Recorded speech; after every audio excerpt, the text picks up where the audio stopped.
Have you ever stood in a grocery aisle, staring at two boxes of cereal? One is a generic brand, the other is a famous mascot brand, and the price difference is like double? And you just stand there wondering, is the corn inside actually different? Or am I just paying for the cartoon tiger? Every single time. And the funny thing is, you usually buy the tiger, don't you? I plead the fifth. But seriously, it feels like pricing is this dark art. Sometimes it feels random, sometimes it feels predatory. It feels like magic, but it's actually just structure. It's architecture. What you're experiencing in that cereal aisle isn't just a marketing decision, it's the physics of economics. We call it market structure. And believe it or not, the price on that sticker has less to do with the cost of the corn and more to do with how many other people are trying to sell you corn. So, you're saying the environment dictates the price tag more than the product itself? Exactly. Imagine a game. The rules of the game change completely depending on how many players are on the field. If you're the only player, you make the rules. If there are 1 million players, you're just trying not to get trampled. That's what we're talking about today, how the shape of the market forces companies to price things in very specific ways. Okay, let's start at the bottom of the food chain then. The million players scenario. I assume that's the most chaotic? Actually, it's the most disciplined. We call this perfect competition. Imagine a massive farmer's market. You're selling wheat. The guy next to you is selling wheat. There are 500 guys selling identical wheat. Sounds stressful. It's brutal. In this world, you have zero power. None.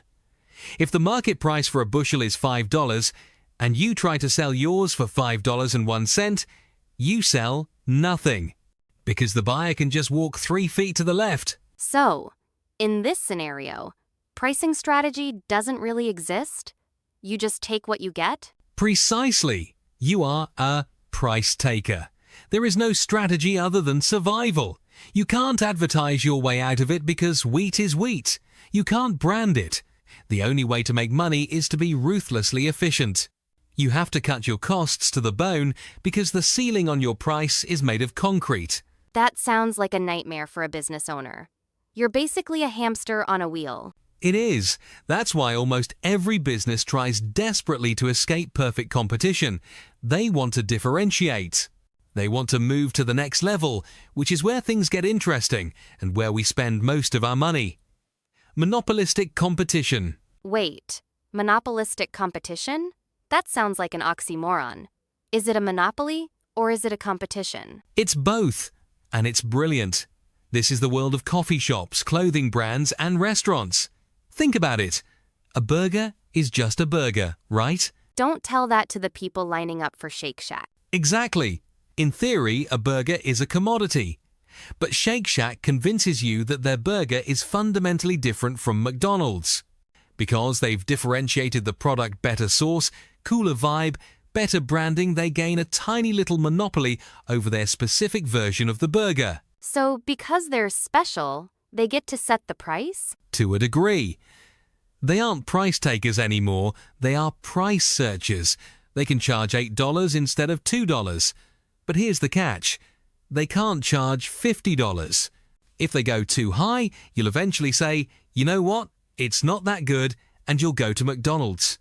So the strategy here is all about illusion, or at least perception. It's about creating distance. The pricing strategy in monopolistic competition is entirely based on how well you can convince the customer that there is no substitute for you. If you can make your customer feel like buying the generic version is a betrayal of their identity, you can raise your prices. That explains why I pay too much for sneakers. I'm not buying the rubber soles. I'm buying the just do it attitude. You're paying for the little check mark, yes, and that margin, the extra money you pay over the cost of production, is the price of that story. But let's dial up the tension.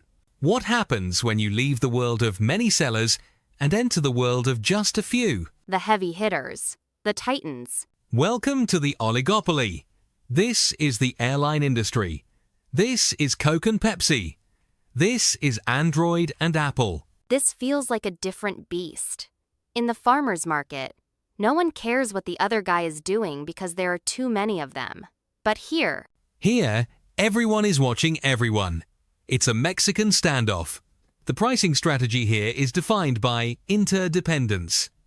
If American Airlines drops their ticket price for a flight to New York by $20, United Airlines has to respond immediately.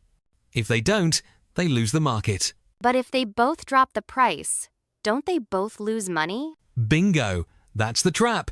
It's called a price war, and oligopolies are terrified of them. If Coke cuts prices, Pepsi cuts prices. Volume goes up, but revenue tanks for both. So, the strategy in an oligopoly is often silence. It's a cold war. They tend to keep prices rigid. So that's why it feels like cell phone plans are all exactly the same price? It's not a coincidence? It's never a coincidence.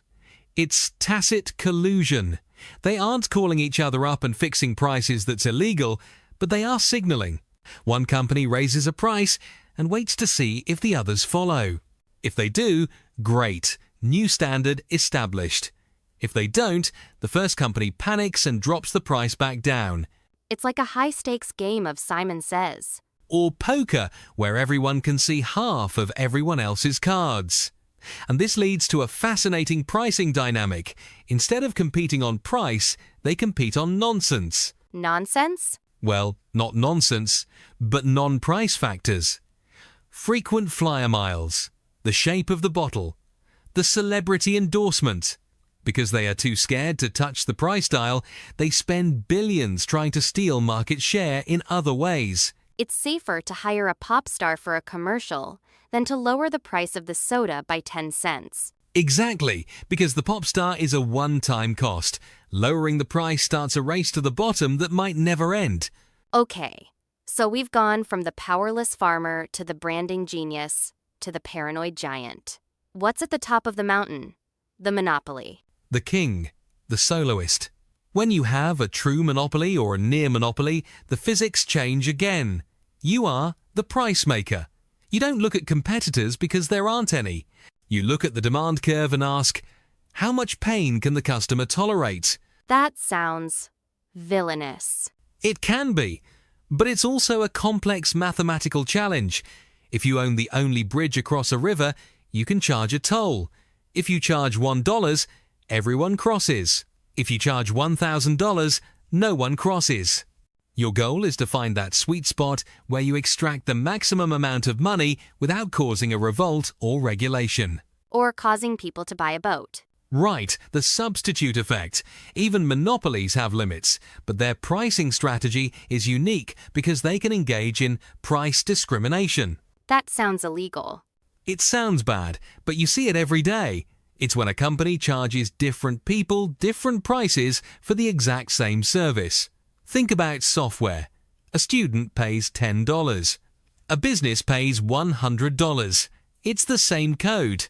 But the monopoly knows the business has a higher willingness to pay, so they squeeze them harder. So the strategy isn't, what is this worth? The strategy is, what is this worth to you? Exactly. And that's the holy grail of pricing. In a perfect world for a business, they would read your mind, see exactly how much cash you have in your pocket, and charge you 1 penny less than your breaking point. That is terrifying. And with data tracking now, aren't we getting closer to that? We are there. Look at Uber or airline tickets. Dynamic pricing is basically an attempt to create a temporary, personalized monopoly over your specific moment of need. When it's raining and you need a ride, Uber knows you have no substitutes. For that 10-minute ride, they are a monopoly. And the price surges. So, market structures aren't just static boxes anymore? They can shift minute by minute? That's the modern twist. Technology is allowing companies to simulate different market structures. An airline is an oligopoly, but when you are browsing a flight at 2 a.m. and there's only one seat left, they are creating a psychological monopoly. They are removing your perceived options to force the price up. It really makes you realize how little control we have as consumers. We think we're making choices, but we're just rats running through a maze they built. We have some control. We have the power of substitution. We can choose to drink tap water instead of Coke. We can choose to walk instead of Uber. The moment we signal that we are willing to walk away, their power structure collapses. But that requires discipline. And they are betting on our laziness. They are betting on our convenience, our habits, and our social status. Remember, pricing isn't just math, it's psychology. A luxury handbag costs $3,000, not because the leather is rare, but because the high price is the feature. If it cost $300, nobody would want it. Veblen goods. I remember that from Econ 101. The high price signals status. Exactly. In that case, the market structure is almost inverted. The exclusivity is the product. But let's zoom out for a second. What does this mean for the future?